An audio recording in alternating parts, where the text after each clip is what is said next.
قبل ما اختم مع حضراتكم، تعالوا نتفق مع الاستاذ عماد سعد الله. هتقول لي نتفق؟ اه طبعا نتفق. ما احنا اتفقنا ان احنا طريق ثالث، لسنا مع ولسنا ضد، واحنا نحلل، ملناش دعوه بقى بانتماءاته بولاءاته بكل الكلام ده، ولكن نحن نتعامل بتحليل وبمنطق يعني. تعالوا بس نشوف هو قال ايه كده ونرجع تاني. بس ان اعتبروا بوتين ده امير المؤمنين، وبتوع الشيشان العملاء اللي هم بيحكموا في الشيشان رايحين بقى ايه، حسب ما الشيشان بيسموهم العملاء، رايحين يساعدوا روسيا في الحرب ضد اوكرانيا الغلبانه اللي اعتدى عليها عاوز يحتلها. يعني احنا منهجنا كله معوج. طالما عماد ده من ناحيه امريكا يبقى عماد ده عميل وجاسوس. طب لو عماد من ناحيه الصين ولا روسيا، مدعوم من الصين ولا روسيا، يبقى شريف وعفيف. شريف وعفيف. في الحقيقه الكلام اللي قاله ده كلام انا بعتبره كلام منطقي. هو فعلا هو كل ما يكون مثلا من طرف امريكا اذا انت عميل وخائن، انما لو من طرف مثلا الطرف الثاني اللي هو روسيا والصين، اذا انت كده انسان شريف ووطني وتمام التمام. هذه الاشكاليه اللي احنا واقعين فيها دي اشكاليه خطيره جدا جدا جدا جدا. وعلى فكره الروس والصين والامريكان والغرب يعني والاتحاد الاوروبي من ناحيه، هؤلاء وجهي العمله ولا خلاف بينهم، ولا ده حبيبك وبيحبك وعايز لك الخير، ولا في المقابل الروس والصين بيحبوك وعايزين لك الخير. بل على العكس، ان انت، وده مش دفاع يعني او ان امريكا حلوه وعليها سكر اطلاقا، بل على العكس ان امريكا والغرب انت تستطيع ان انت بقيمهم وبدساتيرهم وبقوانينهم ان انت تضعهم في حرج احيانا، احيانا، وتقدر تاخد حقك منهم احيانا. على المستوى الشخصي انت ممكن تاخد حقك وبالقانون، وممكن تدعي على رئيس اي دوله في امريكا، في امريكا والغرب، وممكن تطالب في حكم قضائي يجيب لك حقك وينصفك. انما في المقابل في الصين وروسيا تستطيع ذلك؟ الاجابه نيفر، لا، نهائيا. مش معنى ذلك ان امريكا حلوه عليها سكر، وايضا مش معنى ذلك ان طالما انت مش جاي عن طريق امريكا وجاي عن طريق روسيا تبقى حلو وجميل وزي الفل خالص.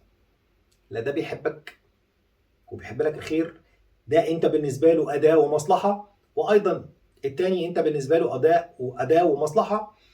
ومتى تحققت هذه المصلحه؟ متى كانت هناك علاقات. لم يكن هناك مصالح فلن تجد هناك علاقات وتوأم وما الى ذلك. عايزين بقى نخرج من هذه الثنائيه ونعمل طريق ثالث، اللي هو طريق الاستقلال. ان يكون هناك استقلالا حقيقيا وبعيدا عن الاستقطاب الامريكي من جانب والروسي من جانب اخر، او الامريكي والغربي من جانب والروسي والصيني من جانب اخر. هذا ما نريده، وهذا ما نتفق مع الاستاذ عماد عليه في جزئيه الاستقطاب، جزئيه ان انت اما تكون مع الامريكان واما تكون مع الروس. طب انا مش عايز اكون لا مع الامريكان ولا مع الروس ولا ضد الامريكان بالمناسبه ولا ضد الروس، انا عايز اكون نفسي، انا عايز اكون شخصيتي المستقله. ده اللي احنا عايزينه في الفتره اللي جايه. لذلك انا قلت لك تعالى نتفق، ودينا اتفقنا يا استاذ عماد في هذه الجزئيه. بشكر حضراتكم واشوفكم الحلقه الجايه. وان كان يعني الخلاف في الراي لا يفسد للود قضيه، اختلافنا مع حضرتك واتفقنا ايضا، ومستمرين معاكم يعني في هذا الامر. البعض يمكن ان يتفه من الامر او من الكلام اللي بيقوله الاستاذ عماد، ولكن نعتبر الكلام اللي بيقوله الاستاذ عماد كلام خطير جدا للغايه، سواء كان باعثه باعث شخصي ام مؤسسي، يعني ان هو فعلا مرشح هذه المؤسسه.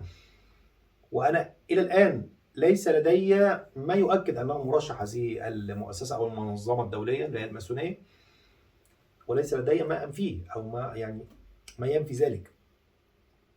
ولكن الفتره اللي جايه كاشفه، اذا استمر الاستاذ عماد فالامر اكيد هيبان معاه حاجات كتير جدا، وهيتكشف امور جديده. واذا اختفى الاستاذ عماد الفتره اللي جايه اختفاء يعني اللي هو عدم الحديث، فده هيؤكد وجهة نظرنا ان هو ليس مرشح المنظمة الدولية، ولكن هو مجتهد واجتهد فأخطأ فجانبه الصواب فجنبوه جانبا أو قالوا له اصمت ولا تتحدث.